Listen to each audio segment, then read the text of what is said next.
ఆ రోజు తండాలో ఓ పండగ జరిగింది. గ్రామస్తులంతా ఎంతో సంబురంగా వేడుకను నిర్వహించుకున్నారు. ఆ ఊర్లోని ప్రతి ఇల్లు పిల్లా పాపలు బంధుమిత్రులతో కళకళలాడింది. వచ్చిన చుట్టాలకు విందు భోజనాలు తదితర మర్యాదలతో అర్ధరాత్రి వరకు ఊళ్ళో సందడి కొనసాగింది. కానీ తెల్లవారగానే ఆ తండాలో విషాద ఛాయలు అలుముకున్నాయి. అర్ధరాత్రి వరకు పండగ వాతావరణంతో కళకళలాడిన ఆ ఊరిలో ఉన్నట్టుండి విషాద ఛాయలు అలుముకోవడానికి కారణమేంటి? అసలు ఆ రాత్రి ఆ ఊరిలో ఏం జరిగింది?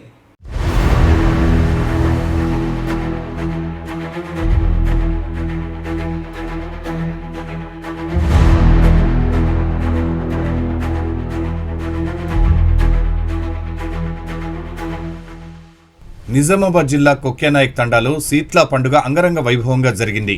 తండావాసులంతా ఆ రాత్రి విందు భోజనాలయ్యాక గాఢ నిద్రలోకి జారుకున్నారు. తెల్లవారగానే ఆ గ్రామంలో ఓ వ్యక్తి మరణ వార్త అందరినీ షాక్కు గురిచేసింది. ముందు రోజు అందరితో హుషారుగా కలియతిరిగిన ఆ వ్యక్తి తెల్లవారేలోగా విగతజీవిగా పడి ఉండడంతో బంధుమిత్రులు జీర్ణించుకోలేకపోయారు. మృతదేహాన్ని కుటుంబ సభ్యులు ఆసుపత్రికి తరలించారు.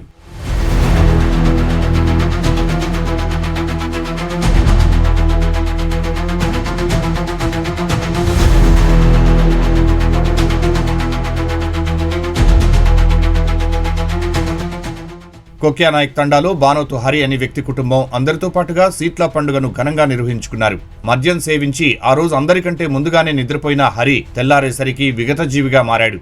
మృతదేహం వద్ద రోదిస్తున్న ఒకరు మెడపై గాయాన్ని గుర్తించి హరిని ఎవరో హత్య చేశారని అనుమానం వ్యక్తం చేశాడు. వెంటనే పోలీసులకు ఫిర్యాదు చేశారు.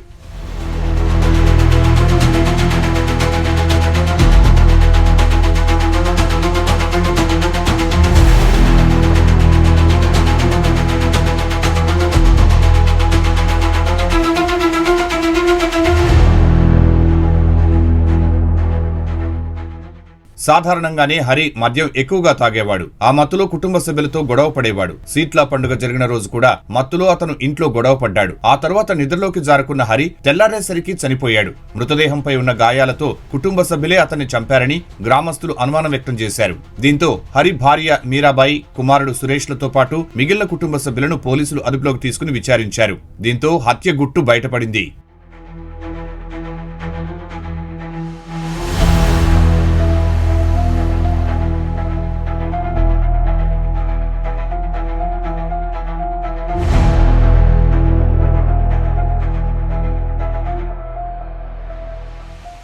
శీత్లా పండుగ రోజు అందరూ సంతోషంగా ఉన్న సమయంలో హరి తాగిన మత్తులో ఇంట్లో వాళ్లతో గొడవ పడ్డాడు.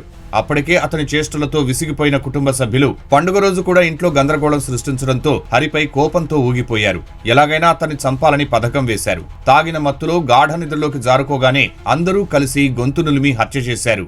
మృతుడైనటువంటి ఈ హరి తాగి గొడవ పడతాడు ఇంట్లో వాళ్ళతోటి. తాగినాక ఇంట్లో వారిని విసిగిస్తాడు, సతాయిస్తాడు అని చెప్పేసి ఉద్దేశంతో నిన్న రాత్రి అందాజ 10:30 సమయంలో మృతుని భార్య, తర్వాత మృతుని సొంత కొడుకు, కోడలు, తర్వాత ఇంకొక బంధువు నలుగురు కలిసి అతన్ని చంపివేస్తేనే మనకి గొడవలు తగ్గుతాయని చెప్పేసి అనుకొని రాత్రి అతని గొంతు నలిమి చంపివేసినట్టు మనకు తెలిసింది. తరచూ తాగి గొడవలు పడుతున్నాడన్న కారణంతో క్షణికావేశంలో సొంత వాళ్లే హరిని హతమార్చారు. కుటుంబ పెద్దను అందరూ కలిసి దారుణంగా చంపడం స్థానికంగా కలకలం రేపింది.